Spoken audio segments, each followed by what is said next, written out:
Lupa subscribe, like, dan share. Oke. Assalamualaikum warahmatullahi wabarakatuh. Bismillahirrahmanirrahim. Nahmaduka ya ghafuru ya syakuru. Masalli wa sallim barik ala sayyidina maulana Muhammadin wa ala alihi wa sahbihi asma'in nama ba'du.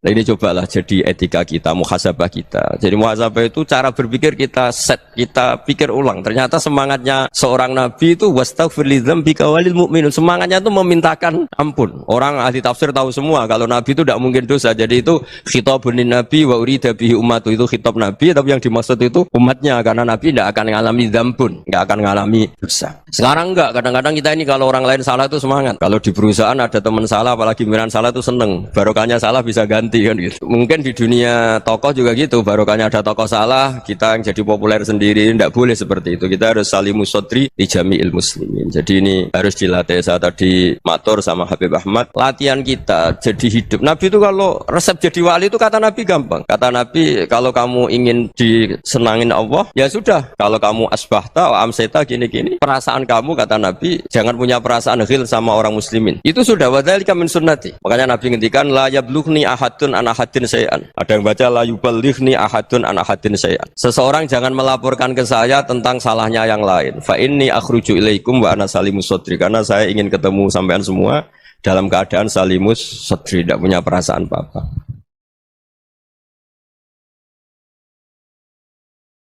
Dalam konteks Indonesia, muhasabah itu sudah jadi perilaku ya.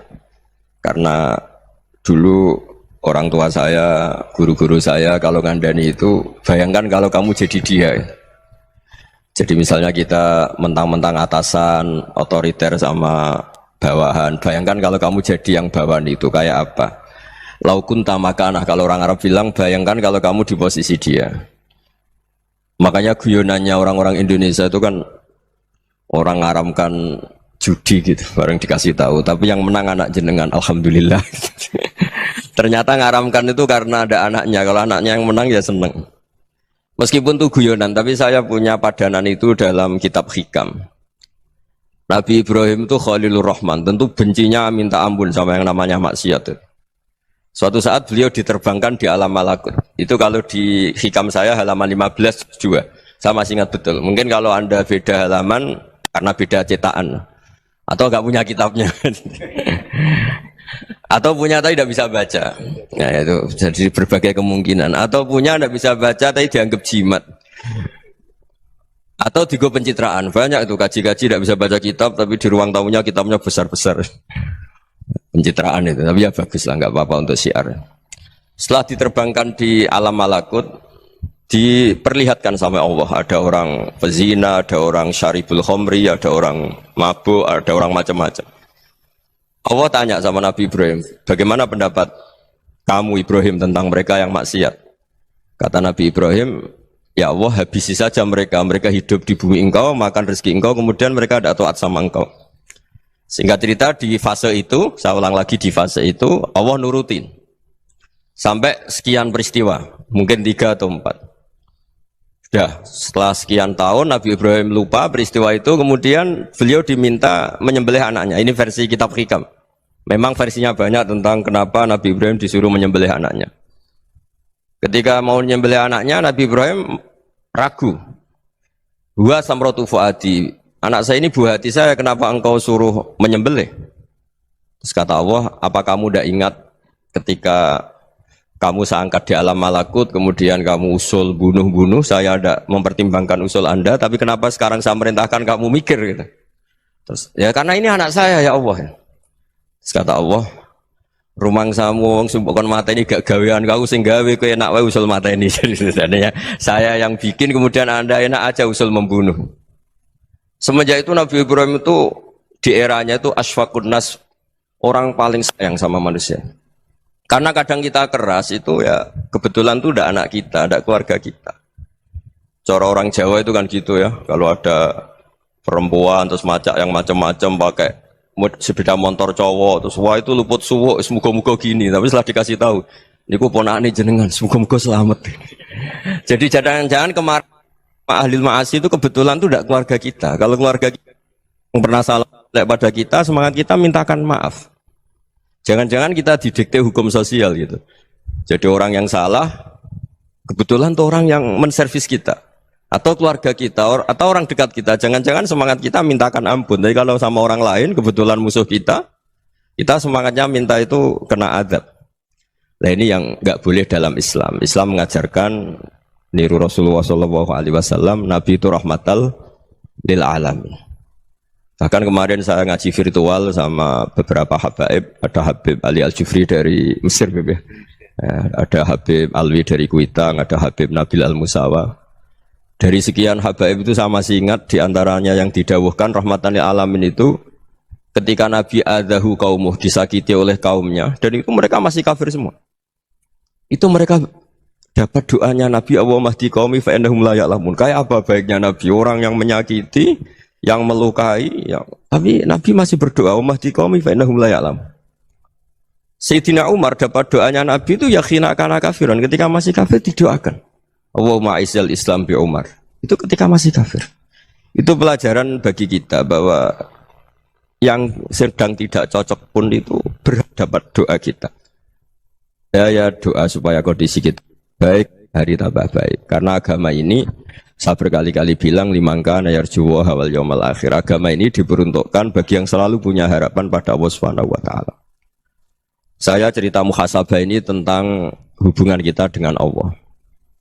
Di Indonesia itu banyak orang fasik, banyak orang nakal. Ya di mana-mana orang nakal itu ya mayoritas, wa aksaruhum fasikun. Tapi berkahnya harapan. Mungkin saya kira nakal sok benda, mungkin saya kira sholat sok ben sholat, mungkin sekarang belum sakhok, belum dermawan, suatu saat dermawan.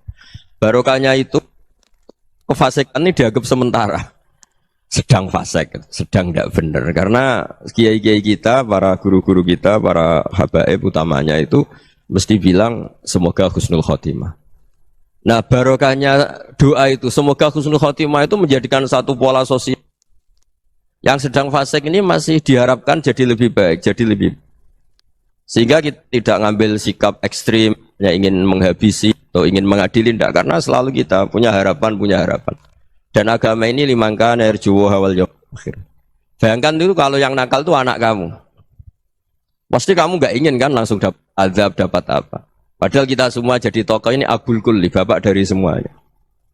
Sehingga ketika Rasulullah SAW jalan-jalan kemudian melihat perempuan sedang menyalakan api. Kalau apinya mati ditiup, anaknya dijauhkan. Nanti kalau sudah jauh dari api, anaknya digendong lagi. Terus kata Rasulullah, matur ke semua sahabat, Aro'aitum anna hadih tarihatan waladaha alan nar. Apa kamu berpendapat bahwa perempuan ini akan melemparkan anaknya ke neraka? Tidak ya Rasulullah. Tidak akan seorang ibu melemparkan anaknya ke api. Terus kata Rasulullah, Allahu arhamu min hadih biwaladiha. Allah lebih rahman, lebih rahim dibanding orang tua ini kepada anaknya. Ini yang harus kita kenalkan terus, kita kampanyakan terus, supaya orang hubungannya dengan Allah itu nyaman, asik. Sehingga dengan demikian selalu ada harapan bahwa yang sedang nakal ini suatu saat tobat. Kita tidak boleh menghukumi pasti begini, pasti gini, itu tidak wilayah kita. Itu juga yang dicontohkan Rasulullah SAW. Secara lahir Nabi itu nggak berkenan sama Wahsy, karena Wahsy itu salahnya salah fatal karena membunuh ahabban nasi ila Rasulillah, yaitu membunuh Said Hamzah. Jadi ketika Wahsy tobat, Nabi itu terima tobatnya. Dan ketika beliau dengan basariyahnya nggak siap ketemu Wahsy karena harus ingat Said Hamzah, basariyahnya diturutin. Oke, kamu iman saya turutin, tapi jangan sering ketemu saya. Karena kalau ketemu kamu saya masih ingat sama paman saya Said Hamzah.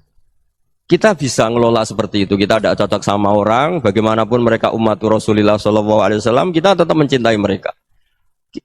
Misalnya kalau beda agama, mereka sama-sama orang Indonesia, kita mencintai mereka atas nama warga Indonesia. Tapi kalau misalnya potongannya ura cocok, beda kultur, bawaannya itu mangkel no coro Jawa, ya bisa diilmoni, jangan ketemu. Wong sudah tidak cocok, ingin ketemu nyari solusi. Roh ini tok seneng itu kan ya repot itu. Ya sudah kalau nggak pati cocok ya jangan sering ketemu. Dan itu kita bisa memanage seperti itu tuh bisa. Saya berkali-kali cerita tentang Imam Syafi'i. Kalau dikasih tahu ya Imam Aba Abdillah, panggilannya Imam Syafi'i, tetangga anda ini ternyata banyak yang nggak senang anda. Jawabnya beliau senang.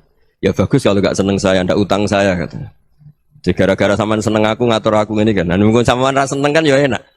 Jadi hidup itu dianggap happy. Kalau seneng ya teman silaturahim, kalau nggak seneng ya nggak bakal utang gitu. Baru kairan seneng itu nggak ganggu. Jadi dulu itu orang bisa ngelola seneng nggak seneng itu bisa. Karena ada kearifan hubungan dengan Allah Subhanahu wa Ta'ala. Hidupnya selesai karena masyghul bi dzikrillah. Mereka sibuk dengan Allah.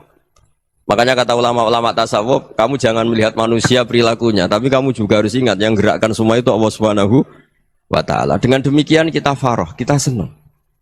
Makanya Nabi kalau ngutus Anas bin Malik kemudian nggak kesampaian yang diinginkan karena Anas main, ketika garwa-garwani Nabi agak tersinggung, Nabi andikan Allah menghendaki yang saya inginkan kesampaian, pasti itu kesampaian. Jadi dianggap kegagalan Anas gak manggil yang dituju Nabi itu ya kersane Allah, ya enteng saja. Sayyidina Ali lebih parah lagi yang dialamin. Itu dalam beliau kalau dipanggil tuh gak cepet-cepet ke sana. Ketika ditanya, kenapa kamu tak panggil gak cepet ke saya? Amin tuh ukubatak. Karena aku tahu kau orang baik. Orang baik itu pemaaf. Jadi makanya orang-orang soleh dulu itu bodoni itu. Makanya sekarang kalau ada orang bodoni itu mesti bidik orang soleh. Kalau orang-orang soleh itu kakean husnudzon lagi sering dibodonin. Abdul bin Umar itu masyhur itu. Kalau ada budaknya sering sholat, sergap sholat itu dimerdekakan. Akhirnya nggak sholat pun pura-pura sholat. Akhirnya juga dimerdekakan. Ketika ditanya, kenapa engkau merdekakan? Padahal mereka sholatnya menipu engkau, kata pembisik-pembisik itu.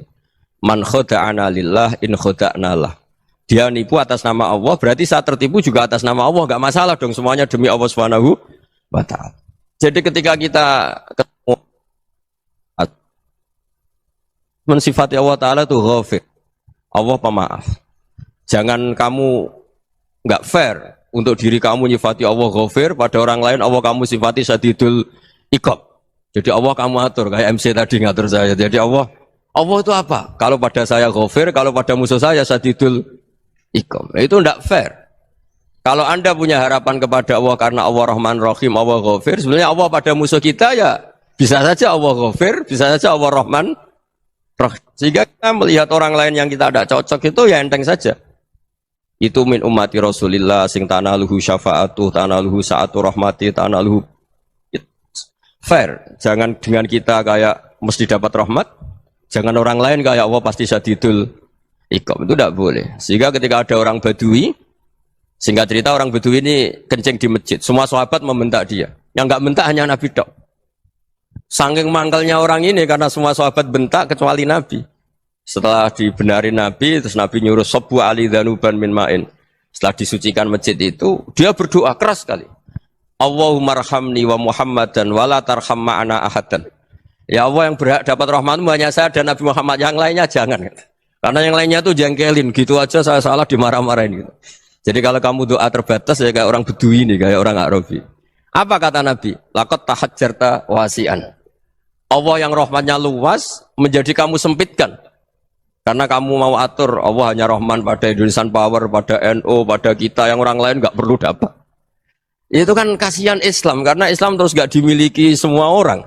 Allah tidak dimiliki semua orang, Rasulullah tidak dimiliki semua orang karena dipek NU, dipek ormas tertentu, dipek nggak boleh seperti itu. Nggak boleh takhasyar tawasian, kata Nabi, tidak boleh mempersempit zat yang rahmatnya itu luas. Ini semoga etika ini kita pakai di Indonesia. Yang sedang fase kita harapkan lebih baik. Yang sedang nggak dapat hidayah kita doakan dapat apa? Hidayah. Masyhur kan, makanya tadi saya mohon sama Habib Ali supaya Habib Ahmad supaya tetap mahalul qiyam, tabaruk sama Habib Ali. Di antara doa-doa di Simtud Duror masyhur itu antuqa bilal mudhniba minnah bil ghufran wal musi'a bil ihsan. Jadi harapannya para habaib, para orang-orang baik dulu ya, semoga yang dosa itu dimaafkan, yang sedang salah dibuka, bikin lebih baik. Nabi itu tugasnya juga gitu. Wastaghfir li dzambika walil mu'minina wal mu'minat. Nabi itu tugasnya juga memintakan ampun yang sedang salah. Nah ini cobalah jadi etika kita, muhasabah kita. Jadi muhasabah itu cara berpikir kita set, kita pikir ulang. Ternyata semangatnya seorang nabi itu wastaghfir li dzambika walil mu'minin. Semangatnya itu memintakan ampun. Orang ahli tafsir tahu semua kalau Nabi itu tidak mungkin dosa. Jadi itu khitabun nabi wa urida bihi ummatu, itu khitab Nabi, tapi yang dimaksud itu umatnya, karena Nabi tidak akan mengalami dzambun, tidak akan mengalami dosa. Sekarang enggak, kadang-kadang kita ini kalau orang lain salah itu semangat. Kalau di perusahaan ada teman salah, apalagi pimpinan salah itu seneng. Barokahnya salah bisa ganti kan gitu. Jadi kalau mungkin di dunia tokoh juga gitu, barokahnya ada tokoh salah, kita yang jadi populer sendiri, tidak boleh seperti itu. Kita harus salimus sodri di jami'il muslimin. Jadi ini harus dilatih. Saya tadi matur sama Habib Ahmad, latihan kita jadi hidup. Nabi itu kalau resep jadi wali itu kata Nabi gampang. Kata Nabi, kalau kamu ingin disenangin Allah, ya sudah. Kalau kamu asbahta, amseta gini-gini, perasaan kamu kata Nabi, jangan punya perasaan ghil sama orang muslimin. Itu sudah wadzalika min sunnati. Makanya Nabi ngendikan la yablughni ahadun an ahadin syai'an. Ada yang baca la yuballighni ahadun an ahadin syai'an. Seseorang jangan melaporkan ke saya tentang salahnya yang lain. Fa inni akhruju ilaikum wa ana salimus sadri. Karena saya ingin ketemu sampean semua dalam keadaan salimus sadri, tidak punya perasaan apa-apa. Karena kalau nurutin membisik, nurutin informasi itu ya repot. Karena orang pasti sepihak. Ada kiai yang top, datang ke kampung-kampung ning desa-desa. Kata yang seneng itu punya akhlak. Wah itu bagus orang besar datang ke kampung-kampung. Kata yang enggak seneng, wah itu jobnya kiai kecil kok diambil, itu kan ya kasihan itu kan sudut pandang. Makanya saya sering bilang, akal kita ini cukup untuk mentasdik Rasulullah SAW. Meskipun perasaan kita kadang orang Jawa itu beda. Saya berkali-kali bilang sama peneliti dari Jogja, kenapa sih Gus para nabi itu kok poligami istrinya banyak? Nabi Dawud katanya itu berapa? Nabi Sulaiman malah jumlahnya agak terbatasin. Nabi Muhammad itu paling sedikit. Saya tanya gini, perempuan itu orang lemah, jadi kalau nolong orang satu gimana baik? Kalau nolong orang dua ya lebih baik, ya sudah kira-kira seperti itu. Paling tidak akal kita masih tahu, kalau orang baik, itu kan mesti baik. Nolong orang satu baik, nolong orang dua ya lebih baik, nolong orang tiga lebih baik. Tapi kalau kamu orang nggak baik, satu saja kamu terlantarin, kamu miskinkan, kamu ya tinggal diukur kan. Kalau orang baik, nambah baik. Tapi kalau orang buruk, tambah buruk. Nah itu akal. Akal kita bisa menganalisis kenapa sih nikah itu ada yang poligami, ada yang enggak. Ya sudah, ukur saja diri kamu. Misalnya kayak saya elek keriting, rabi terus, memperbanyak wong elek, orang perilaku netok, raine dadi elek kabeh gitu. Tapi nak kowe ku ganteng, alim, ganteng, sugih, anake ganteng-ganteng, berhubung kowe saleh ahli swarga kabeh, mertua yo bangga karena karir kamu meyakinkan. Ini mertua kamu aja gak bangga mau nambah. Ipar gak bangga, mertua gak bangga, desa kamu yang kamu wayai juga gak. Beda dengan Nabi ketika nikah Juwairiyah itu gak ada pernikahan sebarokah Nabi dengan Juwairiyah itu. Azharu Rasulillah, di situ habis perang banyak tawanan, gara-gara jadi bisanya Nabi langsung dibebaskan semua karena Azharu Rasulillah. Sekarang bisanya Kanjeng Nabi. Dulu Abu Sufyan mangkelnya bukan main sama Nabi, gara-gara putrinya dinikah terus langsung jadi. Kalau kamu kan enggak, nikah satu, nikah lagi, satu kampung musuh kamu. Karena istri pertama ya cemburu, yang kedua agak bangga. Wah itu selesai itu, di dunia wal akhirah. Maksud saya, nganalisis Islam itu harus pakai akal. Dan akal yang dipakai, ini saya bawa ke kitab Ihya, adalah pikiran-pikiran para ulama. Makanya ketika Imam Ghazali ketika ditanya, fakaifa bi muslimin fasikin asawaha fi jami'i amri. Kalau kalian ketemu orang fasik, orang Islam tapi fasik, perilakunya enggak ada yang benar. Kata Imam Ghazali jawabnya lucu, aneh. Ma min muslimin illa wa islamuhu ta'ah. Tidak ada orang Islam kecuali dia mau Islam, membenarkan Allah dan Rasul itu sudah taatnya dia. Kok kamu tidak bisa melihat taatnya dia? Dia pikirannya kan ini pemabuk, ini tukang apa. Tapi kata Imam Ghazali, sebenarnya kamu masih bisa berpikir positif. Ma min muslimin illa wa islamuhu ta'ah. Tidak ada seseorang Islam ketika dia milih Islam itu pasti ada taatnya, yaitu tasdik pada Allah dan tasdik kepada Rasulullah SAW. Jadi dengan pola seperti itu, maka di antara guru-guru kita yang modern ya di era Mbah Maimun, di sini ada Habib Ahmad. Habib Salim syair yang sering dibaca beliau adalah ada orang munajat sama Allah, ini cerita munajat. Itu orang itu ngendikan gini, ana mutnibun, ana mukhtiun, ana asi. Huwa rahimun, huwa ghafirun, huwa afi. Ya Allah, saya mukhti, saya orang yang salah. Ana mutnib, saya orang yang dosa. Ana asin, saya sering maksiat. Tapi engkau ya Allah, engkau ghafir, pemaaf. Engkau rahim, maha pengasih. Engkau afin, yang mudah memaafkan. Terus kata orang ini, ya agak kurang ajar tapi saking senengnya sama Allah. Qobal tuhunna salasatan bisalasati. Ya gini saja ya Allah, sifat engkau diadu dengan sifat saya. Engkau Tuhan Gusti, enggak boleh kalah katanya.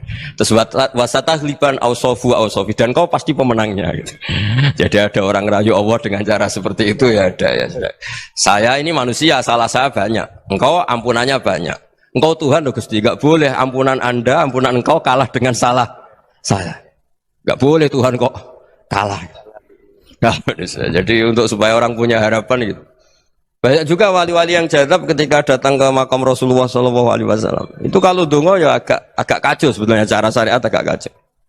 Ya Allah, engkau punya dua pilihan. Jika engkau menjadikan saya soleh, surah habibu, yang senang kekasihmu, yaitu Rasulullah SAW. Tapi jika engkau menjadikan saya fasik, surah adubu, yang senang itu setan. Monggo jenengan mau menyenangkan kekasih jenengan, mau menyenangkan musuh jenengan, monggo. Jenengan bebas kok memilih. Nah, mestinya Allah ya senang menyenangkan kekasihnya. Jadi ya, intinya Allah dipaksa untuk menjadikan dia orang soleh gitu. Jadi kayak kemarin itu Pak Bru siapa? Yang kesini itu yang sama jenengan. Kuliah kesini itu sama Habib Ahmad. Saya pertama nggak mau, lama-lama Habib Ahmad. Ini gimana? Gus? Orang taunya saya dekat jenengan, kalau nggak kasil saya waduh. Ini kayak doanya wali yang tadi. Nggak punya pilihan, nggak ada pilihan. Ini. Jadi saya mohon muhasabah itu dimulai cara berpikir. Makanya di sini sebetulnya tag ini supaya dapat barokahnya Ihya. Ini kitab yang disenangi para habaib, para ulama. Sebetulnya tag di muhasabah itu redaksinya gini ya, yang lengkap. Hasibu anfusakum qabla an tuhasabu, wazinuha qabla an tuzanu, wa tahayya'u lil ardil akbar. Jadi ada kata wazinu, jadi ukur. Perilaku Anda ini diukur, ditakar. Misalnya kita sebagai suami kan ya punya hal-hal yang kita tidak ideal. Cara wong Jawa mesti pesek. Cara rezeki ya pas-pasan itu. Dan kita juga kalau makanya nggak boleh tanya istri begini, apa saya cinta pertama Anda? Pasti Anda kecewa. Orang jadi istri hanya korban terakhir itu. Sudah. Karena orang kalau ngelamar kemana-mana gak jadi, yang jadi istri itu pasti korban terakhir itu. Jarang istri pilihan pertama, jarang. Ayo semua yang nikah.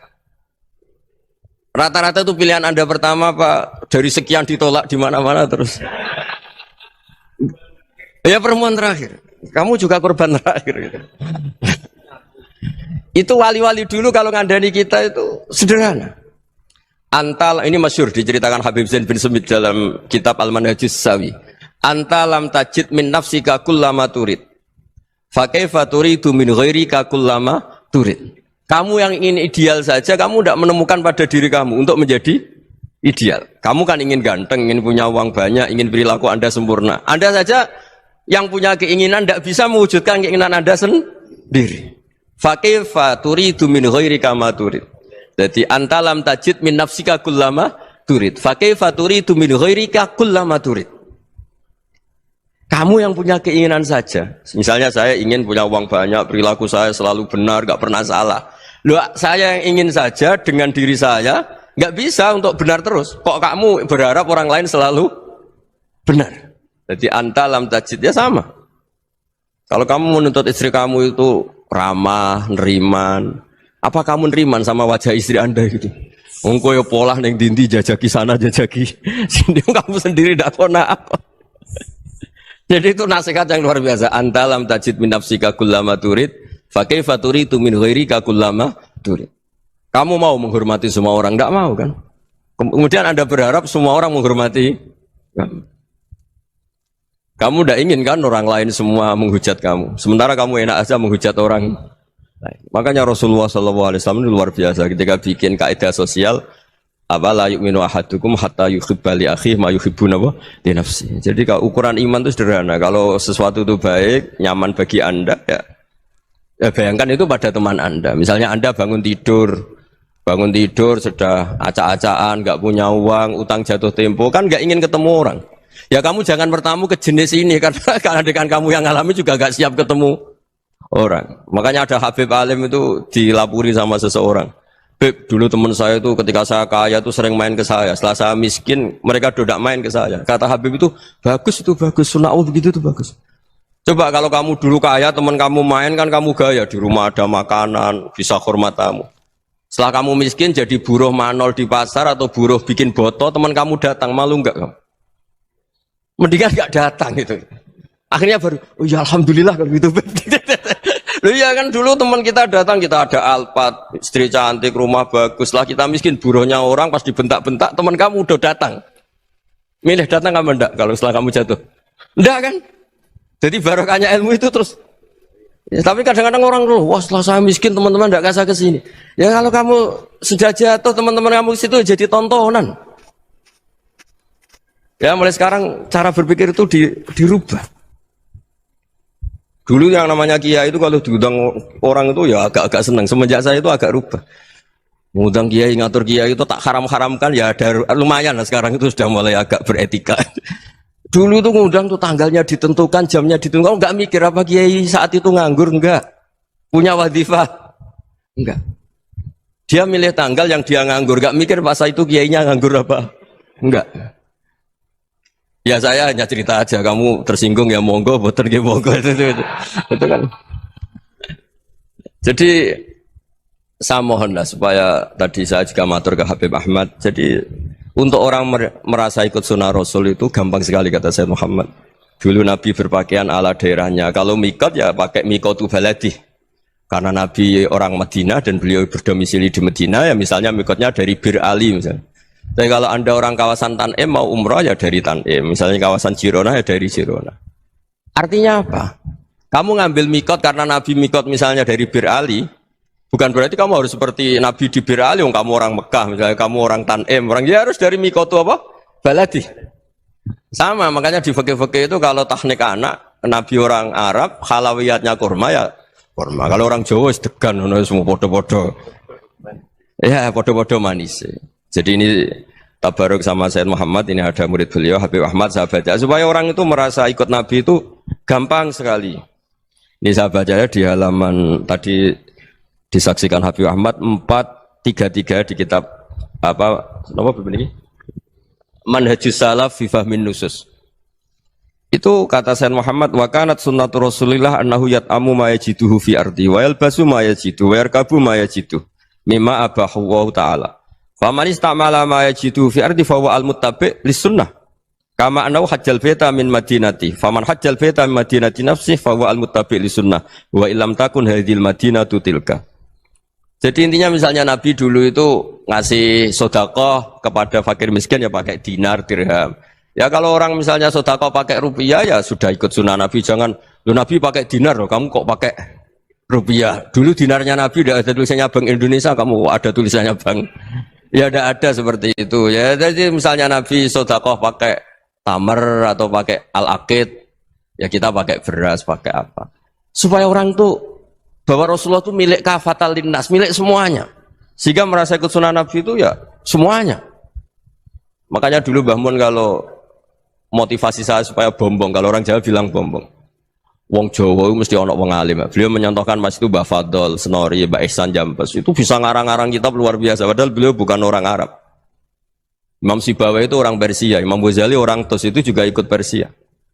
Kata Imam Mun, wong sing ora Arab lah mesti untuk jatah alim kata beliau. Karena Nabi itu diutus kafatal linnas. Nanti kalau orang yang alim itu Arab tok, berarti tidak ada perwakilan dari Afrika, dari Asia Tenggara, dari mana-mana. Makanya karena Nabi statusnya itu kafatal linnas. Jadi kita harus bangga sebagai Muslim, sebagai orang Indonesia karena misalnya Wali Kutub dulu terkenalnya hanya ada di Yaman, di mana. Ternyata pernah ada juga di Indonesia dan seperti Habib Abu Bakar Segaf Gresik. Jadi ya artinya kan tetap orang Indonesia meskipun beliau zuriyah Rasul kan ya sudah orang apa? Orang Indonesia. Zuriyahnya Habib Ali Simtuduror sekarang di Solo. Jadi Indonesia juga dapat alawin banyak dari Sadatin al-Alawin juga banyak. Jadi saya mohon barokahnya ngaji seperti ini. Melihat orang lain tuh gampang, bayangkan tuh kalau anak kamu. Makanya Nabi nanti kalau nggak percaya lihat di Hikam nomor 15 di kitab saya itu.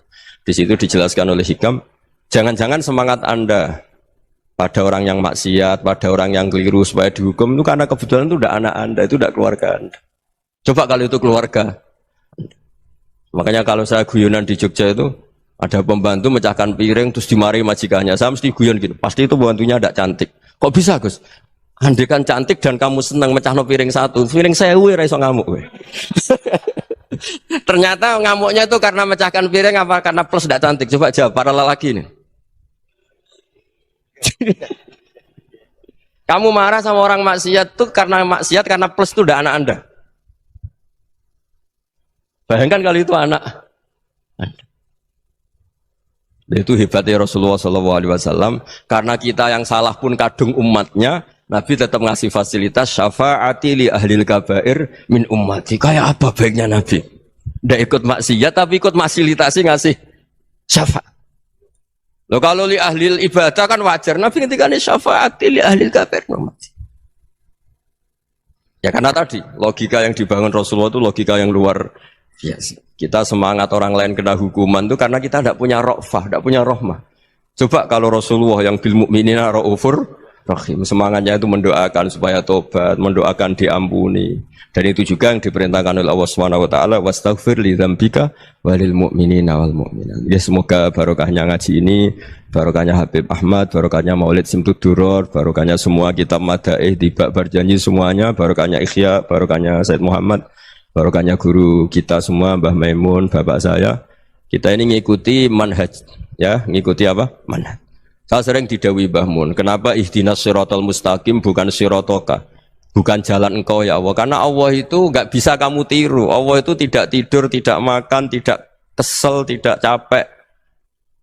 Yang bisa ditiru itu siratal ladzina an'amta alaihim. Yang bisa ditiru manusia ya niru manusia. Karena Allah itu tidak bisa ditiru, makanya ihdinas siratal mustaqim siratal ladzina. Dan niru siapa? Niru guru-guru kita. Termasuk niru cara pandang. Jadi misalnya ada orang awam di rumah itu hanya delok reng, delok tikus liwat, itu kan kayak nganggur. Ora tahajud malah mendelok reng. Melihatnya jangan gitu. Huwa tarokal ma'asiyah. Dia di rumahnya tidak dugem, tidak kemana-mana. Dia berarti malam itu tarkul ma'asi. Tidak nyopet, tidak garong, tidak ke tempat maksiat. Susahnya apa sih husnudzon? Jadi jangan lihat huwa tarkut tahajud, huwa tarokat tahajud, wa taroka qiyamul lail. Oke ya, namanya orang begitu ya tidak tahajud, tidak qiyamul lail. Tapi susahnya apa sih kamu bilang huwa tarokal ma'asiyah? Dia juga meninggalkan maksiat, dan tarkul maksiat itu ibadah. Supaya orang tuh gampang lah husnudzon sama orang muslim. Ini orang mukmin, orang yang luar biasa. Di mata Allah itu orang yang luar biasa. Kayak tadi Imam Ghazali, kalau saya ketemu orang muslim kemudian dia tidak pernah baik, gimana? Kata Imam Ghazali, ma min muslimin illa wa islamuhu ta'ah. Tidak ada orang Islam ketika dia mentasdihkan Allah dan Rasulullah, berarti dia juga punya taat. Ya ini latihan saja, sing iso nglakoni Habib Ahmad kula namung cerita mawon. Kula cerita secara akademik, saya punya kitab, saya baca dan alhamdulillah kita paham barokahnya para guru. Dan supaya terbiasalah sebaik-baiknya ibadah husnudzonni billah wa husnudzonni bil mu'minin. Soal tidak cocok ya diilmoni tadi ya, namanya enggak cocok ya jangan sering ketemu. Seperti Rasulullah SAW, beliau karena sangat mencintai Said Hamzah, ketemu orang yang pernah begitu sama Said Hamzah ya beliau secara basyariah tidak siap. Tapi beliau secara cara bahasa sekarang secara profesional, kalau beliau seorang nabi dan harus menerima tobatnya siapapun ya diterima. Saya meskipun dengan A, B gak cocok karena dia begini-begini sama saya, tapi saya ingat dia sholat, dia baca sholawat, dia mencintai Rasulullah. Ya kita hormat. Ya soal gak cocok ya di manage tadi ya. Zurhiban tasdad huban. Kalau gak pati cocok ya jangan sering ketemu, bawaannya enak nanti. Ya semuanya itu diilmoni lah. Makanya ngendikane Ma'ruf Al-Qurhi ada yang baca Al-Kharki, mangqala fil yaumi salasa marrat aw marham ummata Muhammad kutiba minal abdal. Karena semangat mencintai siapapun satu hari sering baca marham ummata Muhammad, wa asli ummata Muhammad, wa tajawaz ummati Muhammad, itu mesti kutiba minal abdal. Dia pasti termasuk wali abdal. Maksudnya semangat mencintai. Ya dilatih lah. Misalnya Indonesia Power atau PLN, andai kan tidak ada PLN tuh kayak apa? Orang nggak bisa ngaji, tidak bisa aktivitas, ya barokahnya ada PLN, barokahnya jasanya. Kita sadar, tidak semua kebaikan kita ini memenuhi keinginan orang banyak. Gitu. Orang banyak ingin listrik, ingin saluran apa, dan itu kadang yang mewujudkan orang lain atau kelompok lain. Ya karena itu manfaat ke orang lain ya kita doakan. Karena khairun nas anfa'uhum linnas. Sehingga kita terbiasalah ngakui orang lain. Seperti semangatnya Rasulullah SAW, semuanya itu didoakan, semuanya diinginkan kebaikannya. Bahkan Nabi gak putus asa sampai di akhirat. Ketika Nabi lain sudah putus asa karena sudah akhirat, sampai dimintai syafaat semuanya bilang nafsi, nafsi. Karena merasa semuanya gak punya nyali di depan Allah. Karena ini sudah akhirat, sudah finish. Tapi apa Rasulullah? Analah. Ya udah, saya sanggup mensyafaati kalian. Terus kata Nabi, fa'atiyal arsya. Saya mendatangi aras fa'akhiru lahu sajidan, saya sujud wa ahmaduhu bima hamida 'allamaniha rabbi. Kemudian saya tetap muji Allah dengan pujian yang terus menerus. Padahal sudah di akhirat, sudah finish. Nabi dimintai syafaat masih sanggup karena Nabi tahu akhirat tidak bisa mendikte Allah, tidak bisa Allah terus bilang, "Ya Allah, ini akhirat, loh, engkau sudah tidak boleh mensyafaat." Tidak bisa. Allah tidak bisa diganggu akhirat. Allah tidak boleh dibatalkan rahmannya oleh akhirat. Allah tetap Rahman Rahim abadal abad. Dan Nabi tahu itu. Makanya kata para ulama, fa Muhammadun ahmadu min ghairihi. Jadi Nabi Muhammad namanya dua yang terkenal. Sebenarnya banyak yang terkenal dua, Muhammad sama Ahmad. Ketika Nabi punya nyali memuji Allah di akhirat atau sudah di akhirat, itu fa Muhammadun ahmadu min ghairihi. Ketika Nabi lain sudah tidak punya nyali muji Allah karena sudah akhirat, Nabi Muhammad tetap berani muji Allah di saat seperti itu. Makanya Ahmadu di situ kata ulama itu af'al tafdil, fa Muhammadun ahmadu min ghairihi. Kanjeng Nabi lebih memuji Allah di saat yang Nabi lain sudah tidak punya nyali untuk memuji Allah di saat itu. Makanya kata Nabi, fa akhiru lahu sajidan wa ahmaduhu bima hamida 'allamaniha rabbi. Akhirnya setelah lama gitu terus Allah ngendikan, ya Muhammad irfa' ra'sak wasal tu'tah wasfa' tusyaffa. Sudah Muhammad, angkat kepala kamu minta apa saya turutin, dan kalau kamu ingin mensyafaati umatmu saya beri hak napa? Syafaat. Nah, semoga semangat itu juga menjadikan kita munajat bahwa rahmat Allah tidak terbatas, harapan juga tidak terbatas. Mungkin yang sedang nakal ya kita katakan sedang, jangan terus kamu pastikan wah ini mesti suul khotimah, mesti tidak orang baik. Tidak, agama ini liman kana yarjuwaha wal yaumal akhir, selalu bagi yang punya harapan. Ya, mugi-mugi dapat barokah semua. Mantu dengan kata wassalamualaikum warahmatullahi wabarakatuh. Dalam konteks Indonesia, muhasabah itu sudah jadi perilaku ya. Karena dulu orang tua saya, guru-guru saya kalau ngandani itu, bayangkan kalau kamu jadi dia. Jadi misalnya kita mentang-mentang atasan, otoriter sama bawahan. Bayangkan kalau kamu jadi yang bawahan itu kayak apa? Laukun tamakanah, kalau orang Arab bilang, bayangkan kalau kamu di posisi dia. Makanya guyonannya orang-orang Indonesia itu kan orang ngaramkan judi gitu, bareng dikasih tahu. Tapi yang menang anak jenengan, alhamdulillah. Ternyata ngaramkan itu karena ada anaknya. Kalau anaknya yang menang ya seneng. Meskipun itu guyonan, tapi saya punya padanan itu dalam kitab Hikam. Nabi Ibrahim itu Khalilur Rahman, tentu bencinya minta ampun sama yang namanya maksiat. Suatu saat beliau diterbangkan di alam malakut. Itu kalau di Hikam saya halaman 15 juga. Saya masih ingat betul. Mungkin kalau Anda beda halaman karena beda cetakan. Atau nggak punya kitabnya. Atau punya tapi tidak bisa baca. Nah itu jadi berbagai kemungkinan. Atau punya tidak bisa baca tapi dianggap jimat. Atau digo pencitraan. Banyak itu kaji-kaji tidak bisa baca kitab tapi di ruang tamunya kitabnya besar-besar. Pencitraan itu. Tapi ya bagus lah, nggak apa-apa untuk syiar. Setelah diterbangkan di alam malakut, diperlihatkan sama Allah. Ada orang pezina, ada orang syaribul khomri, ada orang mabuk, ada orang macam-macam. Allah tanya sama Nabi Ibrahim, bagaimana pendapat kamu Ibrahim tentang mereka yang maksiat? Kata Nabi Ibrahim, ya Allah habisi saja mereka. Mereka hidup di bumi engkau, makan rezeki engkau, kemudian mereka tidak taat sama engkau. Singkat cerita di fase itu, saya ulang lagi di fase itu, Allah nurutin. Sampai sekian peristiwa, mungkin 3 atau 4. Sudah, setelah sekian tahun Nabi Ibrahim lupa peristiwa itu, kemudian beliau diminta menyembelih anaknya. Ini versi kitab Hikam. Memang versinya banyak tentang kenapa Nabi Ibrahim disuruh menyembelih anaknya. Ketika mau menyembelih anaknya, Nabi Ibrahim ragu. Huwa samratu fuadi. Anak saya ini buah hati saya, kenapa engkau suruh menyembelih? Terus kata Allah, apa kamu tidak ingat ketika kamu saya angkat di alam malakut, kemudian kamu usul bunuh-bunuh, saya tidak mempertimbangkan usul Anda, tapi kenapa sekarang saya merintahkan kamu mikir gitu? Terus, ya karena ini anak saya ya Allah. Terus kata Allah, Rumang samu wong sing kon mateni gak gawean kau sing gawe kowe enak wae usul mateni. Jadi sebenarnya saya yang bikin kemudian Anda enak aja usul membunuh. Semenjak itu Nabi Ibrahim itu di eranya itu asfaqun nas, orang paling sayang sama manusia. Karena kadang kita keras itu ya kebetulan tuh udah anak kita, ada keluarga kita. Cara orang Jawa itu kan gitu ya, kalau ada perempuan terus macak yang macam-macam pakai sepeda motor cowok terus wah itu luput suwuk semoga-moga gini, tapi setelah dikasih tahu niku ponakane jenengan semoga-moga selamat. Jadi jangan-jangan kemarin ahli ma'asi itu kebetulan tuh tidak keluarga kita. Kalau keluarga kita yang pernah salah pada kita, semangat kita mintakan maaf. Jangan-jangan kita didikte hukum sosial gitu. Jadi orang yang salah kebetulan tuh orang yang menservis kita. Atau keluarga kita, atau orang dekat kita, jangan-jangan semangat kita mintakan ampun. Tapi kalau sama orang lain, kebetulan musuh kita semangatnya minta itu kena adab. Nah ini yang nggak boleh dalam Islam. Islam mengajarkan niru Rasulullah SAW, Nabi itu rahmatal lil alamin. Bahkan kemarin saya ngaji virtual sama beberapa habaib, ada Habib Ali Al-Jufri dari Mesir, ada Habib Alwi dari Kuitang, ada Habib Nabil Al-Musawa.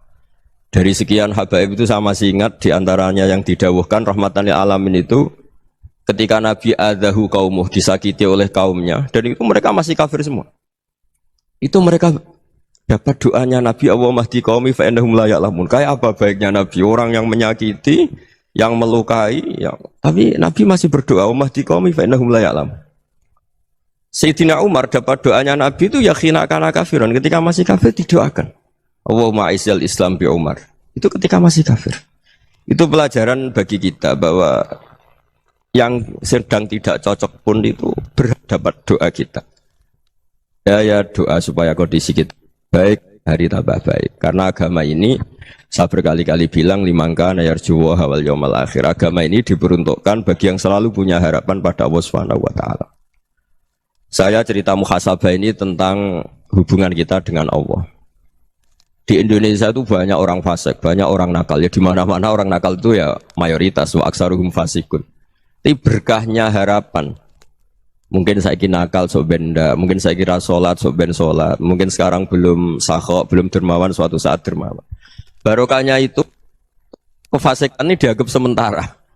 Sedang fasik, sedang tidak benar. Karena kiai-kiai kita, para guru-guru kita, para habaib utamanya itu mesti bilang semoga husnul khotimah. Nah barokahnya doa itu semoga husnul khotimah itu menjadikan satu pola sosial. Yang sedang fasik ini masih diharapkan jadi lebih baik, jadi lebih. Sehingga kita tidak ngambil sikap ekstrim yang ingin menghabisi atau ingin mengadili, tidak, karena selalu kita punya harapan. Dan agama ini limangka nerjuwo hawal yaumil akhir. Bayangkan dulu kalau yang nakal itu anak kamu. Pasti kamu nggak ingin kan langsung dapat azab, dapat apa. Padahal kita semua jadi tokoh ini abul kulli, bapak dari semuanya. Sehingga ketika Rasulullah SAW jalan-jalan kemudian melihat perempuan sedang menyalakan api. Kalau apinya mati ditiup, anaknya dijauhkan. Nanti kalau sudah jauh dari api, anaknya digendong lagi. Terus kata Rasulullah, matur ke semua sahabat, Aro'aitum anna hadih tarihatan waladaha alan nar. Apa kamu berpendapat bahwa perempuan ini akan melemparkan anaknya ke neraka? Tidak ya Rasulullah. Tidak akan seorang ibu melemparkan anaknya ke api. Terus kata Rasulullah, Allahu arhamu min hadih biwaladiha. Allah lebih rahman, lebih rahim dibanding orang tua ini kepada anaknya. Ini yang harus kita kenalkan terus, kita kampanyakan terus. Supaya orang hubungannya dengan Allah itu nyaman, asyik. Sehingga dengan demikian selalu ada harapan bahwa yang sedang nakal ini suatu saat tobat. Kita tidak boleh menghukumi pasti begini, pasti gini, itu tidak wilayah kita. Itu juga yang dicontohkan Rasulullah SAW. Secara lahir Nabi itu nggak berkenan sama Wahsy, karena Wahsy itu salahnya salah fatal karena membunuh ahabban nasi ila Rasulillah, yaitu membunuh Sayyid Hamzah. Jadi ketika Wahsy tobat, Nabi itu nerima tobatnya. Dan ketika beliau dengan basariyahnya agak siap ketemu Wahsy karena harus ingat Sayyid Hamzah, basariyahnya diturutin. Oke, kamu iman, saya turutin, tapi jangan sering ketemu saya. Karena kalau ketemu kamu, saya masih ingat sama paman saya, Sayyid Hamzah. Kita bisa ngelola seperti itu. Kita tidak cocok sama orang, bagaimanapun mereka umat Rasulullah SAW, kita tetap mencintai mereka. Misalnya kalau beda agama, mereka sama-sama orang Indonesia, kita mencintai mereka atas nama warga Indonesia. Tapi kalau misalnya potongannya ora cocok, beda kultur, terus bawaannya itu mangkel no coro Jawa, ya bisa diilmoni, jangan ketemu. Wong sudah tidak cocok, ingin ketemu nyari solusi. Roh ini tok seneng itu kan ya repot itu. Ya sudah kalau nggak pati cocok ya jangan sering ketemu. Dan itu kita bisa memanage seperti itu tuh bisa. Saya berkali-kali cerita tentang Imam Syafi'i. Kalau dikasih tahu ya Imam Abu Abdillah, panggilannya Imam Syafi'i, tetangga anda ini ternyata banyak yang nggak senang anda. Jawabnya beliau senang. Ya bagus kalau nggak senang saya, ndak utang saya katanya.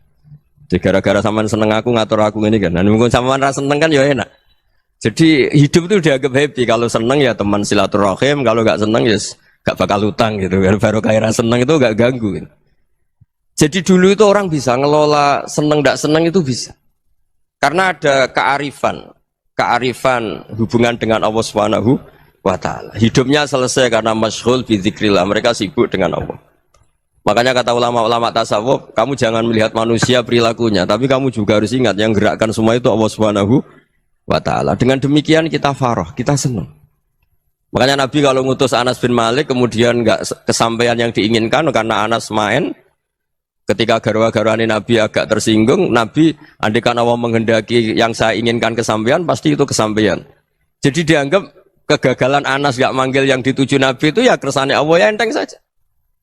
Sayyidina Ali lebih parah lagi yang dialamin. Itu dalam beliau kalau dipanggil tuh nggak cepet-cepet ke sana. Ketika ditanya, kenapa kamu tak panggil gak cepat ke saya? Amin tuh ukubatak. Karena aku tahu kau orang baik. Orang baik itu pemaaf. Jadi makanya orang-orang soleh dulu itu bodoni itu. Makanya sekarang kalau ada orang bodoni itu mesti bidik orang soleh. Kalau orang-orang soleh itu kakean husnudzon akhirnya sering dibodonin. Abdul bin Umar itu masyhur itu. Kalau ada budaknya sering sholat, sergap sholat itu dimerdekakan. Akhirnya nggak sholat pun pura-pura sholat. Akhirnya juga dimerdekakan. Ketika ditanya, kenapa engkau merdekakan? Padahal mereka sholatnya menipu engkau, kata pembisik-pembisik itu. Man khoda'ana lillah in khoda'na lah. Dia nipu atas nama Allah, berarti saat tertipu juga atas nama Allah. Gak masalah dong, semuanya demi Allah Subhanahu wa Ta'ala. Mensifati Allah Ta'ala itu ghafir. Allah pemaaf. Jangan kamu gak fair untuk diri kamu nyifati Allah ghafir, pada orang lain Allah kamu sifati syadidul iqab. Jadi Allah kamu atur, kayak MC tadi ngatur saya. Jadi Allah itu apa? Kalau pada saya ghafir, kalau pada musuh saya syadidul iqam. Itu tidak fair. Kalau Anda punya harapan kepada Allah karena Allah Rahman Rahim, Allah ghafir, sebenarnya Allah pada musuh kita ya bisa saja Allah ghafir, bisa saja Allah Rahman Rahim. Sehingga kita melihat orang lain yang kita tidak cocok itu ya enteng saja. Itu min ummati Rasulillah sing tanaluhu syafa'atuh, tanaluhu sa'atu rahmati, tanaluhu fair. Jangan dengan kita kayak mesti dapat rahmat. Jangan orang lain kayak Allah pasti syadidul iqab. Itu tidak boleh. Sehingga ketika ada orang Badui, singkat cerita orang Badui ini kencing di masjid. Semua sahabat membentak dia. Yang enggak bentak hanya Nabi dok. Saking mangkelnya orang ini karena semua sahabat bentak kecuali Nabi. Setelah dibenarin Nabi, terus Nabi nyuruh sabbu ali dhanuban min ma'in. Setelah disucikan masjid itu, dia berdoa keras sekali. Allahumma arhamni wa Muhammadan wa la tarham ma'ana ahadan. Ya Allah, yang berhak dapat rahmatmu hanya saya dan Nabi Muhammad, yang lainnya jangan. Karena yang lainnya tuh jengkelin, gitu aja saya salah dimarah-marahin gitu. Jadi kalau kamu doa terbatas ya kayak orang Bedui nih, kayak orang Arabi. Apa kata Nabi? Laqad tahajjarta wasi'an. Allah yang rahmatnya luas menjadi kamu sempitkan. Karena kamu mau atur Allah hanya rahman pada Indonesian Power, pada NU, pada kita, yang orang lain nggak perlu dapat. Itu kan kasihan Islam, karena Islam terus nggak dimiliki semua orang. Allah tidak dimiliki semua orang, Rasulullah tidak dimiliki semua orang karena di NU, di ormas tertentu, di nggak boleh seperti itu, nggak boleh takhasyar tawasian kata Nabi, tidak boleh mempersempit zat yang rahmatnya itu luas. Ini semoga etika ini kita pakai di Indonesia. Yang sedang fase kita harapkan lebih baik, yang sedang nggak dapat hidayah kita doakan dapat apa? Hidayah. Masyhur kan, makanya tadi saya mohon sama Habib Ali supaya Habib Ahmad supaya tetap mahalul qiyam, tabaruk sama Habib Ali. Di antara doa-doa di Simtud Duror masyhur itu antuqabilal mudhniba minnah bil ghufran wal musi'a bil ihsan. Jadi harapannya para habaib, para orang-orang baik dulu ya Semoga yang dosa itu dimaafkan, yang sedang salah dibuka, bikin lebih baik. Nabi itu tugasnya juga gitu. Wastaghfir li dzambika walil mu'minina wal mu'minat. Nabi itu tugasnya juga memintakan ampun yang sedang salah. Nah ini cobalah jadi etika kita, muhasabah kita. Jadi muhasabah itu cara berpikir kita set, kita pikir ulang. Ternyata semangatnya seorang nabi itu wastaghfir li dzambika walil mu'minun. Semangatnya itu memintakan ampun. Orang ahli tafsir tahu semua kalau nabi itu tidak mungkin dosa. Jadi itu khitabun nabi wa urida bihi ummatu, itu khitab nabi, tapi yang dimaksud itu umatnya, karena nabi tidak akan mengalami dzambun, tidak akan mengalami dosa. Sekarang enggak, kadang-kadang kita ini kalau orang lain salah itu semangat. Kalau di perusahaan ada teman salah, apalagi pimpinan salah itu seneng, barokahnya salah bisa ganti kan gitu. Ya, jadi kalau mungkin di dunia tokoh juga gitu, barokahnya ada tokoh salah, kita yang jadi populer sendiri, tidak boleh seperti itu. Kita harus salimus sodri di jami'il muslimin. Jadi ini harus dilatih. Saya tadi matur sama Habib Ahmad, latihan kita jadi hidup. Nabi itu kalau resep jadi wali itu kata Nabi gampang. Kata Nabi, kalau kamu ingin disenangin Allah, ya sudah. Kalau kamu asbahta wa amseta gini-gini, perasaan kamu, kata Nabi, jangan punya perasaan ghil sama orang muslimin. Itu sudah wadzalika min sunnati. Makanya Nabi ngendikan la yablughni ahadun an ahadin syai'an. Ada yang baca la yuballighni ahadun an ahadin syai'an. Seseorang jangan melaporkan ke saya tentang salahnya yang lain. Fa inni akhruju ilaikum wa ana salimus sadri. Karena saya ingin ketemu sampean semua dalam keadaan salimus sadri, tidak punya perasaan apa-apa. Karena kalau nurutin membisik, nurutin informasi itu ya repot, karena orang pasti sepihak. Ada kiai yang top, datang ke kampung-kampung ning desa-desa. Kata yang seneng itu punya akhlak. Wah itu bagus orang besar datang ke kampung-kampung. Kata yang enggak seneng, wah itu jobnya kiai kecil kok diambil, itu kan ya kasihan itu kan sudut pandang. Makanya saya sering bilang, akal kita ini cukup untuk mentasdik Rasulullah Shallallahu Alaihi Wasallam. Meskipun perasaan kita kadang orang Jawa itu beda. Saya berkali-kali bilang sama peneliti dari Jogja, kenapa sih Gus para nabi itu kok poligami istrinya banyak? Nabi Dawud katanya itu berapa? Itu Nabi Sulaiman malah jumlahnya agak terbatasin. Nabi Muhammad itu paling sedikit. Saya tanya gini, perempuan itu orang lemah, jadi kalau nolong orang satu gimana baik? Kalau nolong orang dua ya lebih baik, ya sudah kira-kira seperti itu. Paling tidak akal kita masih tahu kalau orang baik itu kan mesti baik. Nolong orang satu baik, nolong orang dua ya lebih baik, nolong orang tiga lebih baik. Tapi kalau kamu orang nggak baik, satu saja kamu terlantarin, kamu miskinkan, kamu ya tinggal diukur kan. Kalau orang baik nambah baik, tapi kalau orang buruk tambah buruk. Nah itu akal. Akal kita bisa menganalisis kenapa sih nikah itu ada yang poligami, ada yang enggak. Ya sudah, ukur saja diri kamu. Misalnya kayak saya elek keriting, rabi terus, mau perbanyak wong elek, orang perilaku netok raine dadi elek kabeh gitu. Tapi nak kowe ku ganteng, alim, ganteng, sugih, anake ganteng-ganteng, berhubung kowe saleh ahli swarga kabeh, mertua yo bangga karena karir kamu meyakinkan. Ini mertua kamu aja gak bangga mau nambah. Ipar gak bangga, mertua gak bangga, desa kamu yang kamu wayai juga gak. Beda dengan Nabi ketika nikah Juwairiyah itu gak ada pernikahan sebarokah Nabi dengan Juwairiyah itu. Azharu Rasulillah, di situ habis perang banyak tawanan, gara-gara jadi besanya Nabi langsung dibebaskan semua karena Azharu Rasulillah. Sekarang besanya Kanjeng Nabi. Dulu Abu Sufyan mangkalnya bukan main sama Nabi, gara-gara putrinya dinikah terus langsung jadi. Kalau kamu kan enggak, nikah satu, nikah lagi, satu kampung musuh kamu. Karena istri pertama ya cemburu, yang kedua agak bangga. Wah itu selesai itu di dunia wal akhirah. Maksud saya, nganalisis Islam itu harus pakai akal. Dan akal yang dipakai, ini saya bawa ke kitab Ihya, adalah pikiran-pikiran para ulama. Makanya ketika Imam Ghazali ketika ditanya, fakaifa bi muslimin fasikin asawwaha fi jami'i amri. Kalau kalian ketemu orang fasik, orang Islam tapi fasik, perilakunya enggak ada yang benar. Kata Imam Ghazali jawabnya lucu, aneh. Ma min muslimin illa wa islamuhu ta'ah. Tidak ada orang Islam kecuali dia mau Islam, membenarkan Allah dan Rasul itu sudah taatnya dia. Kok kamu tidak bisa melihat taatnya dia? Dia pikirannya kan ini pemabuk, ini tukang apa. Tapi kata Imam Ghazali, sebenarnya kamu masih bisa berpikir positif. Ma min muslimin illa wa islamuhu ta'ah. Tidak ada seseorang Islam ketika dia milih Islam itu pasti ada taatnya, yaitu tasdik pada Allah dan tasdik kepada Rasulullah SAW. Jadi dengan pola seperti itu, maka di antara guru-guru kita yang modern ya di era Mbah Maimun, di sini ada Habib Ahmad.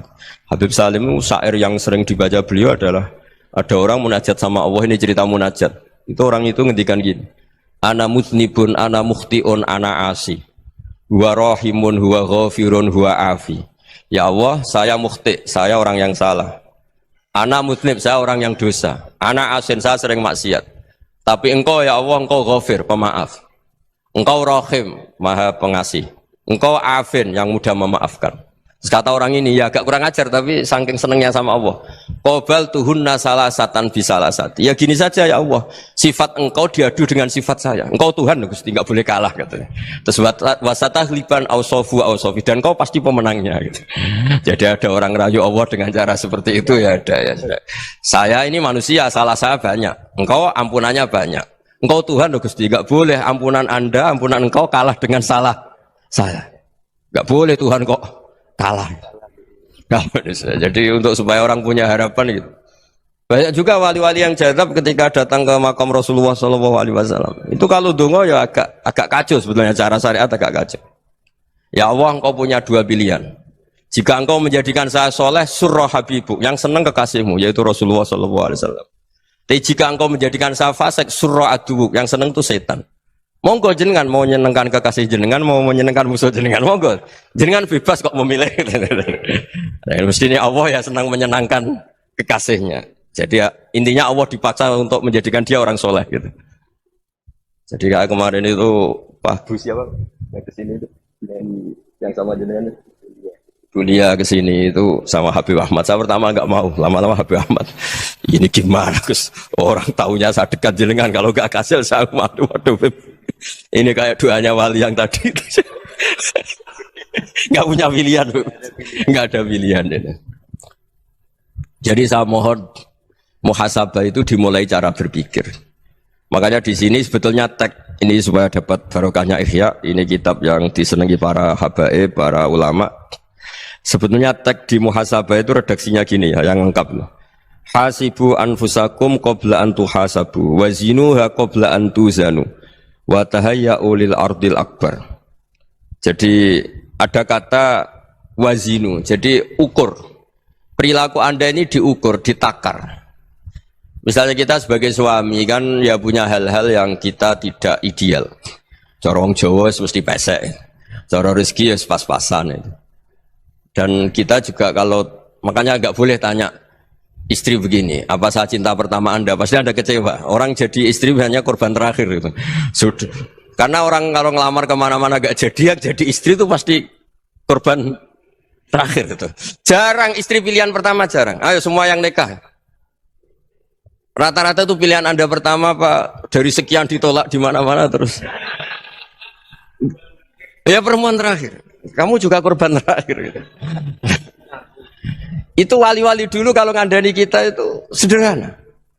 Antal, ini masyhur diceritakan Habib Zain bin Semit dalam kitab Al-Manhajus Sawi. Anta lam tajid min nafsika kullama turid. Fa kaifa turidu min ghairika kullama turid. Kamu yang ingin ideal saja, kamu tidak menemukan pada diri kamu untuk menjadi ideal. Kamu kan ingin ganteng, ingin punya uang banyak, ingin perilaku Anda sempurna. Anda saja yang punya keinginan tidak bisa mewujudkan keinginan Anda sendiri. Fa kaifa turidu min ghairika ma turid. Jadi anta lam tajid min nafsika kullama turid. Fa kaifa turidu min ghairika kullama turid. Kamu yang punya keinginan saja. Misalnya saya ingin punya uang banyak, perilaku saya selalu benar, enggak pernah salah. Loh, saya yang ingin saja dengan diri saya enggak bisa untuk benar terus. Kok kamu berharap orang lain selalu benar? Jadi anta lam tajid, ya sama. Kalau kamu menuntut istri kamu itu ramah, neriman, apa kamu neriman sama wajah istri Anda gitu? Engkau ya pola neng dindi jajaki sana jajaki sini, kamu sendiri tidak kona apa. Jadi itu nasihat yang luar biasa. Anta lam tajid min nafsika kullama turid, fa kaifa turidu min ghairika kullama turid.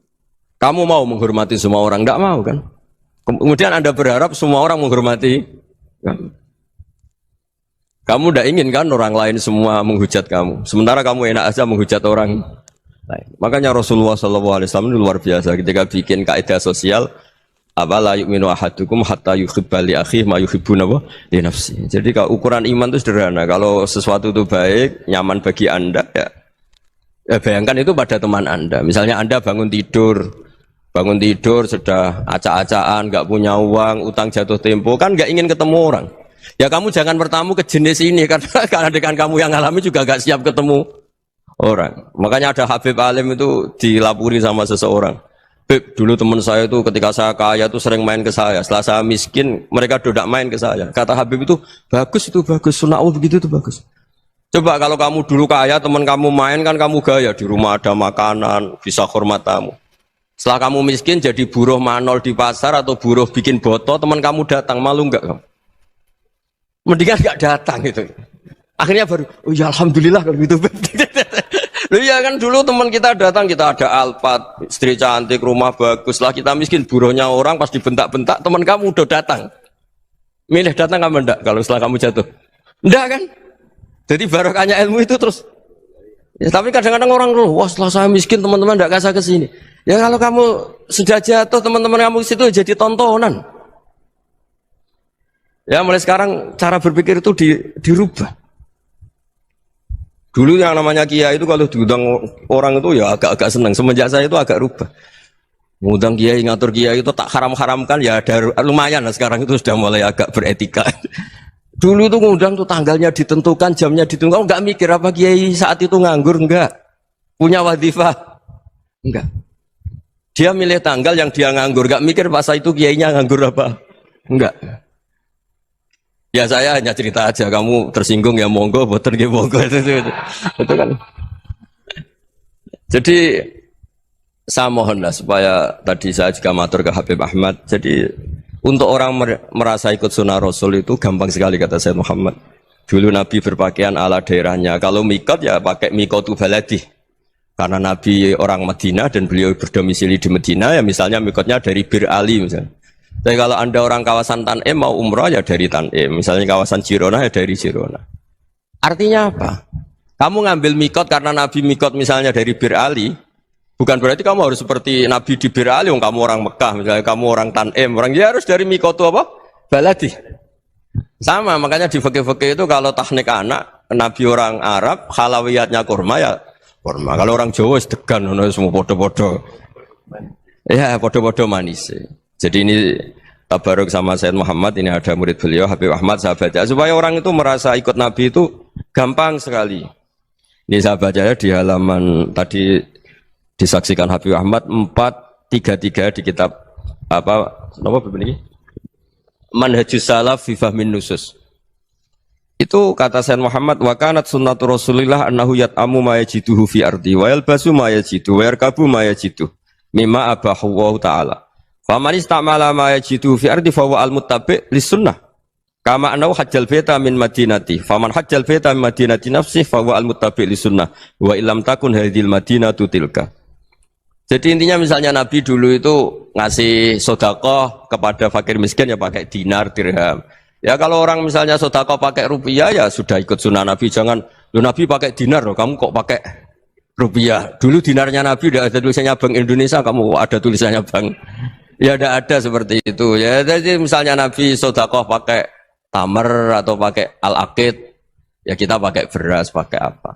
Supaya orang tuh bahwa Rasulullah itu milik kafatal linnas, milik semuanya. Sehingga merasa ikut sunnah Nabi itu ya semuanya. Makanya dulu Mbah Mun kalau motivasi saya supaya bombong, kalau orang Jawa bilang bombong. Wong Jawa itu mesti ono wong alim. Beliau menyontohkan Mas itu Mbah Fadol, Senori, Mbah Ihsan Jambes. Itu bisa ngarang-ngarang kitab luar biasa. Padahal beliau bukan orang Arab. Imam Sibawa itu orang Persia. Imam Ghazali orang Tus itu juga ikut Persia.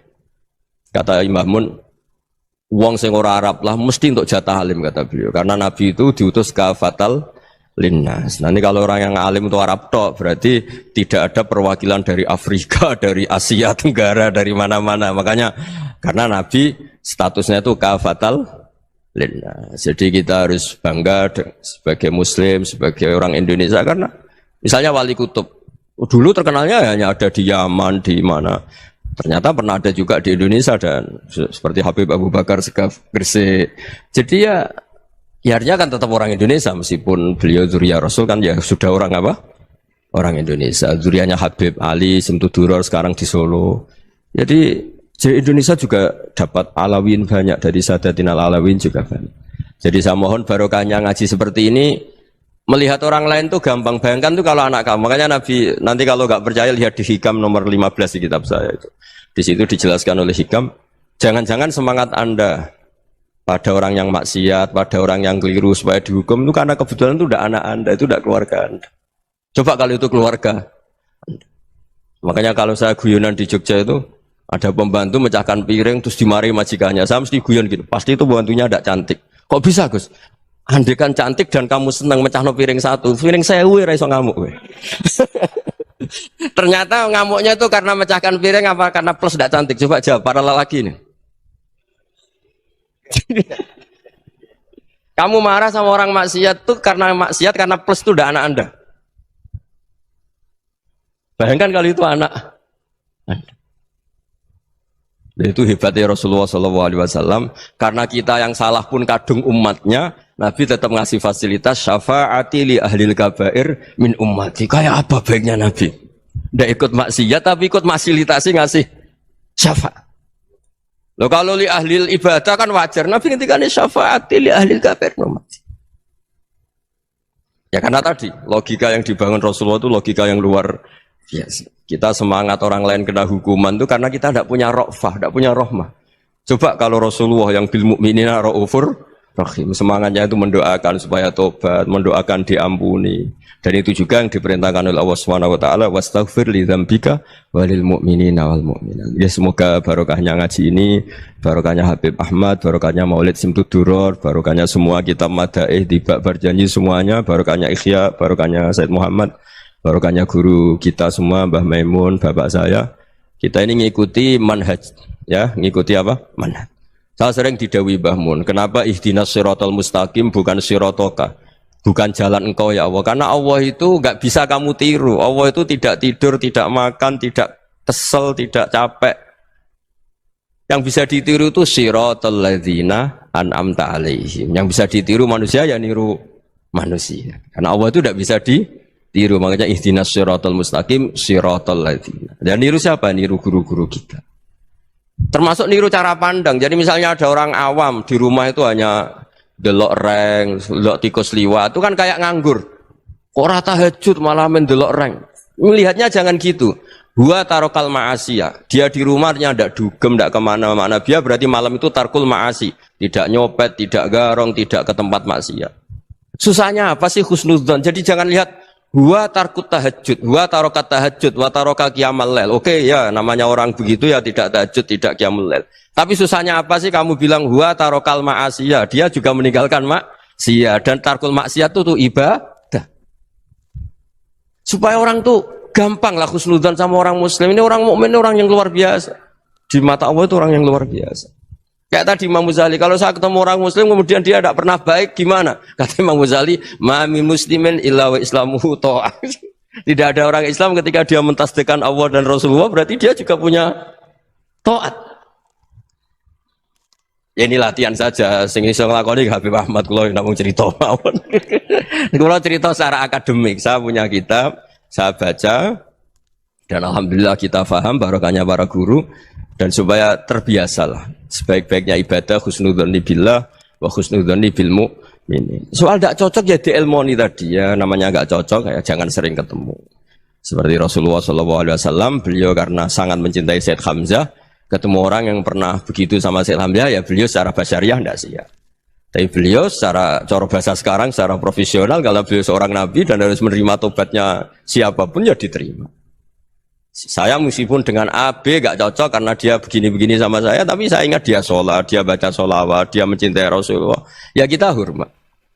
Ya soal tidak cocok ya di manage tadi ya, zurhiban tasdid huban, kalau tidak pati cocok ya jangan sering ketemu, bawaannya enak nanti. Ya semuanya itu diilmoni lah.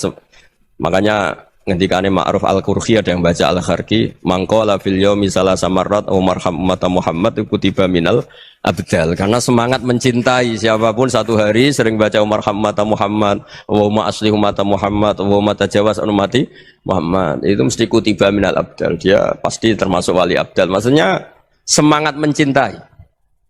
Ya dilatih lah. Misalnya Indonesia Power atau PLN, andai kan tidak ada PLN tuh kayak apa? Orang nggak bisa ngaji, tidak bisa aktivitas, ya barokahnya ada PLN, barokahnya jasanya. Kita sadar, tidak semua kebaikan kita ini memenuhi keinginan orang banyak. Gitu. Orang banyak ingin listrik, ingin saluran apa, dan itu kadang yang mewujudkan orang lain atau kelompok lain. Ya karena itu manfaat ke orang lain ya kita doakan. Karena khairunas anfa'uhum linnas. Sehingga kita terbiasalah ngakui orang lain. Seperti semangatnya Rasulullah SAW, semuanya itu didoakan, semuanya diinginkan kebaikannya. Bahkan Nabi gak putus asa sampai di akhirat. Ketika Nabi lain sudah putus asa karena sudah akhirat, sampai dimintai syafaat semuanya bilang nafsi, nafsi. Karena merasa semuanya gak punya nyali di depan Allah. Karena ini sudah akhirat, sudah finish. Tapi apa Rasulullah? Analah. Ya udah, saya sanggup mensyafaati kalian. Terus kata Nabi, fa'atiyal arsya. Saya mendatangi aras fa'akhirru lahu sajidan, saya sujud wa ahmaduhu bima hamida 'allamaniha rabbi. Kemudian saya tetap muji Allah dengan pujian yang terus menerus. Padahal sudah di akhirat sudah finish. Nabi dimintai syafaat masih sanggup karena Nabi tahu akhirat tidak bisa mendikte Allah, tidak bisa Allah terus bilang, "Ya Allah ini akhirat, loh, engkau sudah tidak boleh mensyafaat." Tidak bisa. Allah tidak bisa diganggu akhirat. Allah tidak boleh dibatalkan rahmannya oleh akhirat. Allah tetap Rahman Rahim abadal abad. Dan Nabi tahu itu. Makanya kata para ulama, fa Muhammadun Ahmadu min ghairihi. Jadi Nabi Muhammad namanya dua, yang terkenal. Sebenarnya banyak yang terkenal dua, Muhammad sama Ahmad. Ketika Nabi punya nyali memuji Allah di akhirat atau sudah di akhirat, itu fa Muhammadun Ahmadu min ghairihi. Ketika Nabi lain sudah tidak punya nyali muji Allah karena sudah akhirat, Nabi Muhammad tetap berani muji Allah di saat seperti itu. Makanya Ahmadu di situ kata ulama itu af'al tafdil, fa Muhammadun Ahmadu min ghairihi. Kanjeng Nabi lebih memuji Allah di saat yang Nabi lain sudah tidak punya nyali untuk memuji Allah di saat itu. Makanya kata Nabi fa'akhirru lahu sajidan wa ahmadhu bima hamida 'allamaniha rabbi. Akhirnya setelah lama gitu terus Allah ngendikan ya Muhammad irfa' ra'sak wasal tu'tah wasfa' tusyaffa. Sudah Muhammad, angkat kepala kamu minta apa saya turutin, dan kalau kamu ingin mensyafaati umatmu saya beri hak apa? Syafaat. Nah, semoga semangat itu juga menjadikan kita munajat bahwa rahmat Allah tidak terbatas, harapan juga tidak terbatas. Mungkin yang sedang nakal ya kita katakan sedang, jangan terus kamu pastikan wah ini mesti suul khotimah, mesti tidak orang baik. Tidak, agama ini liman kana yarjuwaha wal yaumal akhir, selalu bagi yang punya harapan. Ya, mugi-mugi dapat barokah semua. Matur dengan kata wassalamualaikum warahmatullahi wabarakatuh. Ya mulane makna di Quran itu macam-macam. Lah saiki usum goblok, angger gak makna eksplisit gak diterima. Ini udah eksplisit, makna dari mana ini? Qur'annya mana? Inna lillahi wa inna ilaihi raji'un. Jadi wong nak ngalim tenan niku makna Qur'an yo ono eksplisit, ono implisit, ono makna mafhum, ono makna mantuk. Baru bisa ono tafsir isyari. Jadi tafsir itu macam-macam. Kayak Pak Quraisy Shihab spesialis nafsir atas nama lughat. Wes pinter pong, gaduk-gaduk non.